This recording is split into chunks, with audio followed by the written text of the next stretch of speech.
mos kise më ke pra, kur të vërshoj me vru për mbytja, dora ime djath të mban. Unë të dua, kam për zemër, s'të brakti se je I qmuar, të kam thirur unë me mër, dorën time të kam shkruar.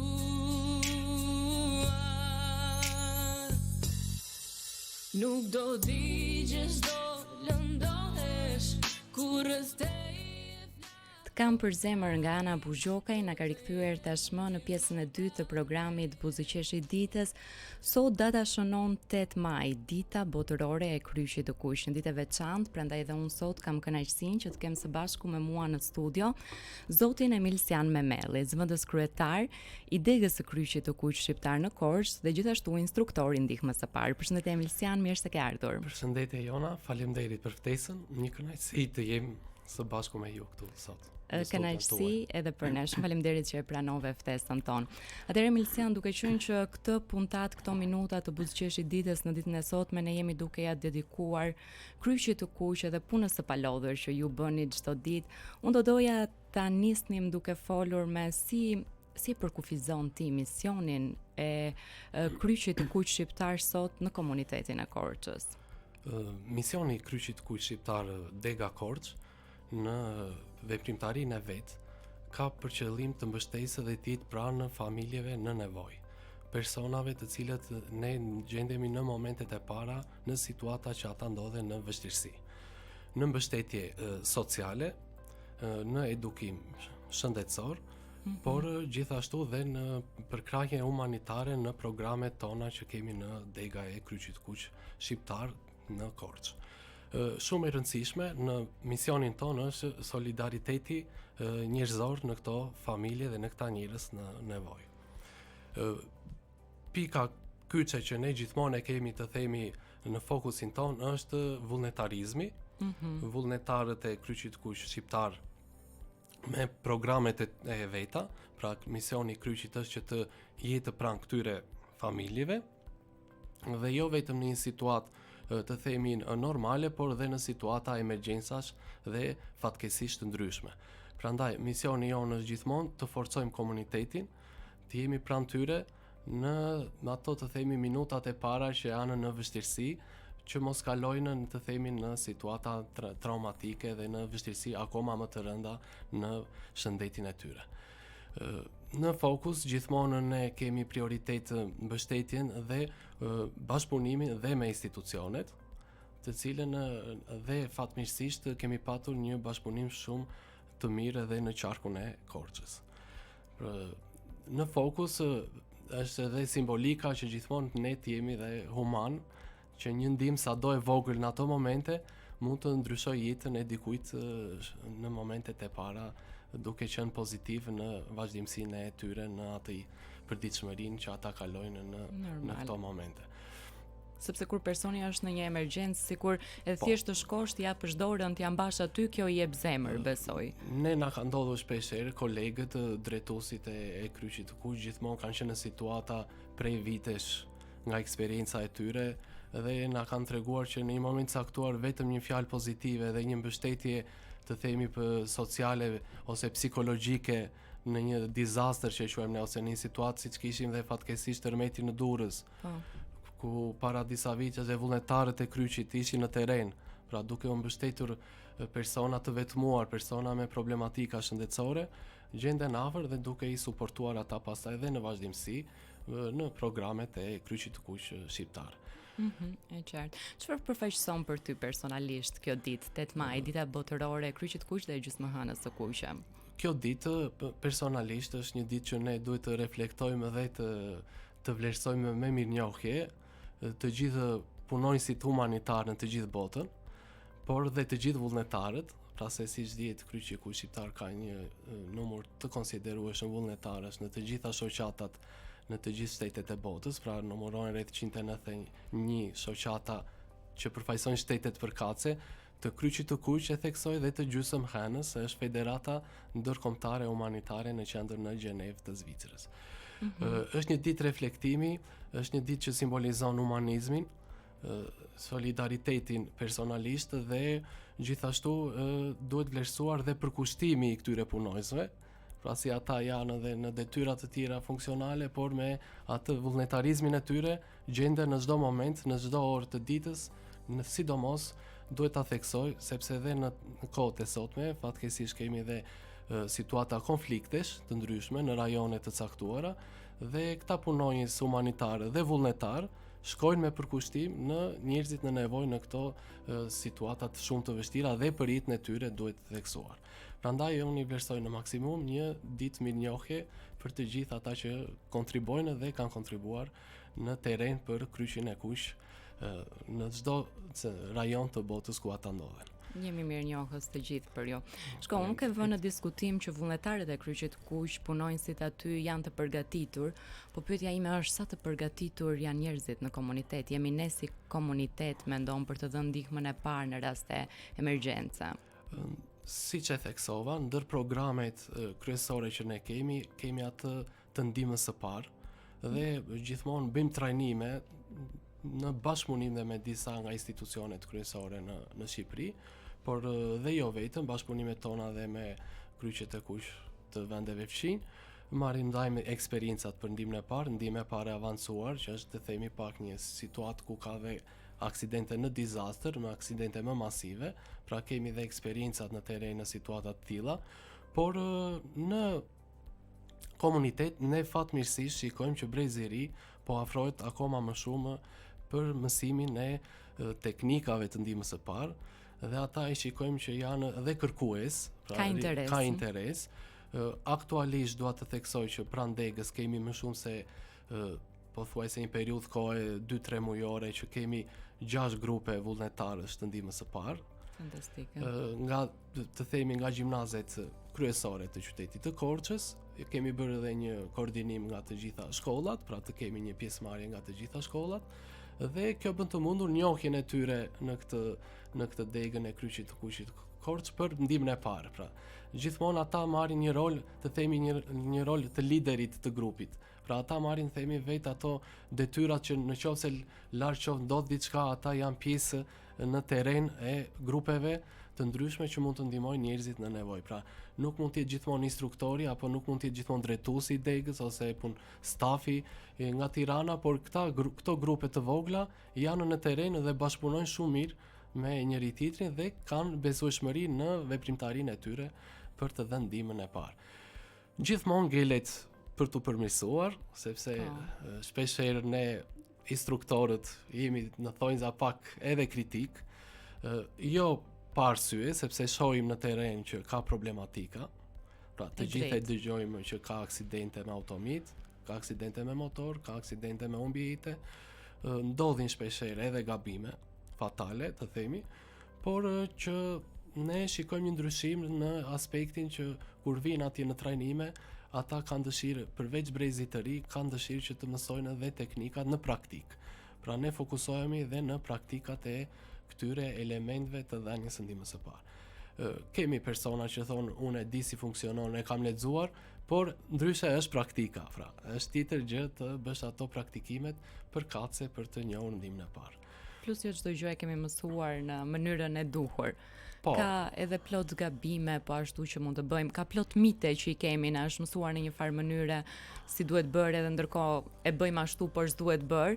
Prandaj unë jam kurioze të di në të njëjtën kohë, cilat janë disa nga gabimet kryesore që bëjnë njerëzit kur japin ndihmën e parë? Gabimi kryesor që ne e theksojmë shpeshherë edhe në ndihmën e parë është prioritet në ndihmën e parë ka vetja jonë. Pra dhënësi ndihmës së parë nuk duhet të jetë i kujdesshëm, të themi, në mos kontrollin e zonës. Pra kontrolloj zona ku ka ndodhur ky aksident. Pse e themi? Sepse shpeshherë ne shikojmë në terren që shkojnë një grup njerëzish në emocione sipër dhe bëjnë veprime që nuk duhen bërë. Lëvizja e trupit është një problematik shumë e madhe një të aksidentuar i rëndë në një situatë aksidenti, por jo vetëm, sepse shpeshherë e konceptojmë ndihmën e parë që mund t'i ndodhë vetëm personave në aksidente, po ka persona, individ që kanë sëmundje bashkëshoqëruese. Dhe nuk mund të ndjenë mirë në një moment dhe mund të bjerë në tokë, pra gjithmonë ne nuk do të bëjmë lëvizje të pa kontrolluara të trupave të këtyre individëve. Shtylla kurizore, qafa dhe koka janë ndër organet jetësore që ne i shkaktojmë trauma të pa rikuperueshme.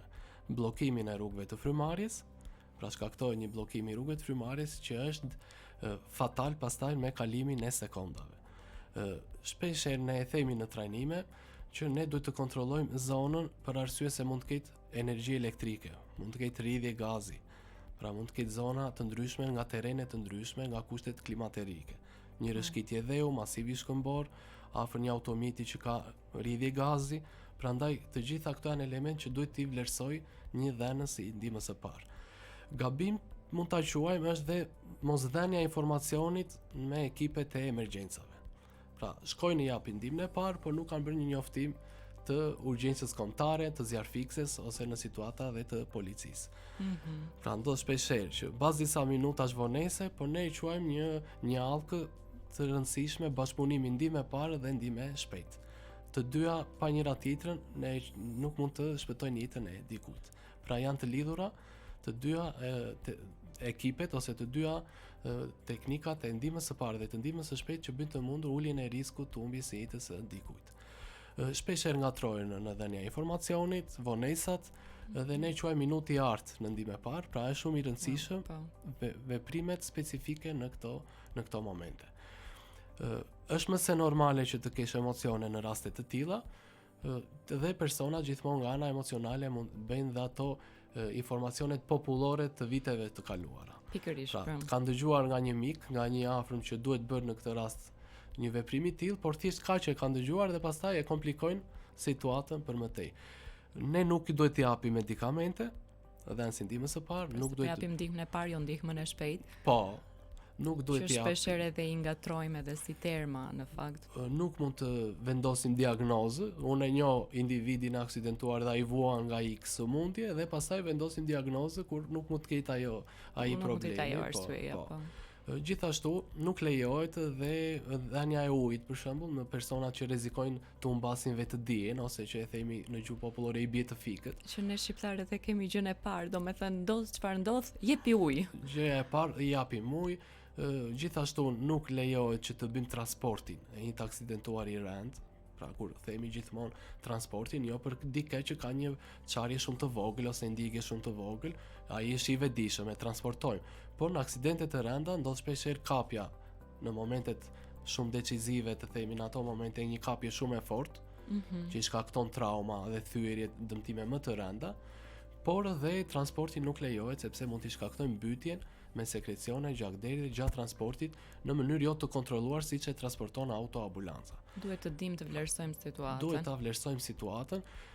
Ne shpeshherë themi edhe në brezin e ri, ata e marrin pak me sportivitet të themi dhe në fillim atë njohjen e ndihmës së parë, por gjithmonë i themi duhet të jemi shumë të kujdesshëm, mos nxitohemi, sepse një lëvizje e qafës dhe e kokës të një të aksidentuari ne i shkaktojmë në atë moment edhe humbjen e jetës. Pra bllokimin e rrugëve të frymarrjes. Nëse mund të pyes, prej sa vitesh je pjesë e Kryqit të Kuq? Unë kam nisur si vullnetar i Kryqit të Kuq në programet që Kryqi Kuq ka në Dega Korç. Pastaj me kalimin e viteve po bëj rreth 6 vite në pjesë e stafit të Kryqit të Kuq Dega Korç. Kam bërë trajnime specifike në Dega në Tiranë për instruktor, duke u marrë dëshminë e instruktorit për ndihmën e parë dhe pastaj vazhdojmë në punën e përditshme me trajnimet në Korç. Pra ke një përvojë të gjerë. Nga përvoja jote, mund të na tregosh ndoshta një situatë ku vërtet ndihma e parë ka bërë atë diferencën mes jetës edhe vdekjes? Na ka ndodhur disa raste, por një rast i cili mund të kishte edhe fatal në momentet e para, në rrethin ton shoqëror kemi patur një mbytje të plotë me ushqim. Pra një i afërmi jon duke folur, duke konsumuar ushqime të cilat janë dhe pak të forta për tu përtypur, i ka ndodhur një mbytje plotë dhe ne e quajmë në momentin e parë është shpejtësia, themi, reagimi i shpejt, sepse në mbytja e plotë është bllokimi total i rrugëve të frymarrjes. Këta persona janë në panik Dhe ne me njëherë na është dashur kemi qenë dhe kolegë të tjerë të cilët e njihnin ndihmën e parë dhe kemi bërë shtypjet abdominale në pjesa e stomakut, duke ushtruar forcë me teknikën e situatave të mbytjes nga ushqimi dhe fatmirësisht e kemi shpëtuar në ato momente këtë mikun ton, i cili në ato momente pastaj u çlirua dhe pati një siguri në frymarrjen e vet. Dua të theksoj, kam patur edhe një situatë në para shumë vitesh në një koleg tjetër, probleme kardiovaskulare. Ndodhi diçka e papritur, ai nuk kishte probleme të tilla, një shtrëngim në krahëror dhe shenja të tjera të cilat mua më bën të dyshonja që duhesh e shpën sa më shpejt në urgjenca në spital. Gjatë transportit nuk ai ishte i vetëdijshëm, por në kohën që shkoi në urgjenca pati dhe ndalimin e funksionimit të zemrës dhe shpejtësia që ishin afër mjekët atje bëri ndërhyrjen me defibrilator. Pra goditjen në pjesa e zemrës duke rikthyer atë në jetë. Pra ishte një shenjë të themi që duhet të njohim këto problematika dhe nuk duhet i neglizhojmë. Pra, me sa duket gjithë kemi nevojë që të dim se si të japim ndihmën e parë, pa e nënvleftësuar. Si mund të bëhen pjesë qytetarët apo dhe të rinjt në veçanti, do thoja, si të aktiviteteve të Kryqit Kuq Korç, por edhe të trajnimeve? Kryqi Kuq Korç ka dhe faqet e veta zyrtare në rrjetet sociale, por gjithashtu ne kemi dhe bashkëpunim me drejtorinë e transportit për drejtuesit e rinj të automjeteve, të cilët ata e kanë detyrim. Edhe patjetër do vinë dhe do ta bëjnë, po. Por dhe inspektoriati punës normalisht me ato detyrat që u le dhe bizneseve dhe institucionet kur dalin të themi që bëjnë atë punën e vet në kontrollin e masave që duhet të marrin, vinë shpeshherë stafe të ndryshme që bëjnë trajnime. Unë e theksoj shpeshherë që edhe kemi patur bashkëpunim me drejtorinë arsimore dhe shkollat, me drejtuesit e sistemit nënvjeçar dhe gjimnazit, vinë shpeshherë bëjnë trajnime dhe njohin ato vlerat humanitare të Kryqit, po përveç asaj marrin dhe trajnime në programe të tjera, siç është trafikimi i qenieve njerëzore, pra kemi disa programe, dhurimi i gjakut që është në vullnetarizmi për dhurimin e gjakut në bashkëpunim me bankën e gjakut, pra kemi shumë të rëndësishme programe dhe ata e njohin pak a shumë edhe të themi fizikisht ku ndodhet Kryqi, por edhe kemi kontakte të vazhdueshme me këto grupacione dhe ata bëjnë të mundur sjelljen pastaj edhe të miqve të shokëve të tyre në degën e Kryqit Kuq Shqiptar Korç. Shumë faleminderit për punën e mrekullueshme që jeni duke bërë çdo ditë. Dhe për ta mbyllur, unë do doja që të ndaje një mesazh të vetëm për publikun. Pse është jetike që secili prej nesh të ditë të jap ndihmën e parë? Mesazhi im është që ne nuk duhet të presim që të ndodhë diçka dhe pastaj të mendojmë dhe të bëjmë analizat, sepse shpesh ndodh që ne bëjmë ato analizat pasi ndodhin situata dramatike ose humbje jete. Është fatale ajo minuta e parë që e përmenda pak më parë, ne mund të kemi aksidente të ndryshme, nuk i parashikojmë, pra të gjithë mendojmë pozitivisht, por në ato momente mund të na ndodhë në foshnja, në fëmijët, në një afër, dhe ndihma e parë nuk është të themi një aftësi që ne e kemi, por është një mundësi që bëjmë dallimin midis jetës dhe vdekjes. Pra është shumë e rëndësishme dhe mesazhi im është që nuk duhet neglizhuar. Pra nuk duhet ta marrim ndihmën e parë si diçka shtesë për një institucion ose për drejtimin e automjetit, por ndihma e parë është thelbësore për gjithë jetën tonë. Prandaj i bëj një vlerësim edhe Radios Emanuel që më dha mundësia ta shpalos këtë mesazh ndërmjet situatave të ndryshme që kemi patur. Ka patur individ dhe vullnetar të cilët na kanë thënë që po mos kishim qenë pjesë e trajnimeve, ne do kishim pësuar humbjen e një të afërmi. Prandaj ky është mesazhi im, që të mos neglizhojmë, të bëjmë dhe praktika të ndihmës së parë dhe nuk është asnjëherë vonë të themi që unë e kam bërë një para shumë vitesh dhe tani më vlen për gjithë jetën. Rifreskimi dhe trajnime të erëpastërshme në kohë të lirë, ne brezit të ri i themi shpeshherë humbasim kohë në rrjetet sociale, por për shpëtimin e jetës është një minutazh shumë i vogël gjatë kësaj periudhe që mund të bësh në vazhdimsi. Prandaj shpeshherë e theksoj, ndihma e parë është minuta e parë në një situatë të vështirë, të paparashikueshme që mund të na ndodhen ne. Shpresojmë që mos kemi problematika, mos kemi situata të vështira, por gjithmonë duhet të jemi të përgatitur dhe të njohim dhënien e ndihmës së parë. Shumë faleminderit. Shpresojmë për më të mirën, por le të jemi të përgatitur edhe gati edhe për më të keqen në mënyrë që t'ia dalim. Mirënjohje pafund për ju si institucion. Faleminderit dhe ju Emilsian që ishit pjesë e programit Buzëqeshi ditës në ditën e sotme. Falenderoj, respekt edhe për ju dhe punë të mbarë në vazhdimsi. Shumë faleminderit. Dëgjues të dashur, faleminderit që ishit së bashku me ne sot në Buzëqeshi ditës. Unë jam Jona, ju përshëndes të gjithëve. Ju uroj një ditë sa më të bukur në vazhdim dhe mos harroni, si gjithmonë, vazhdoni dhe buzëqeshini ditës.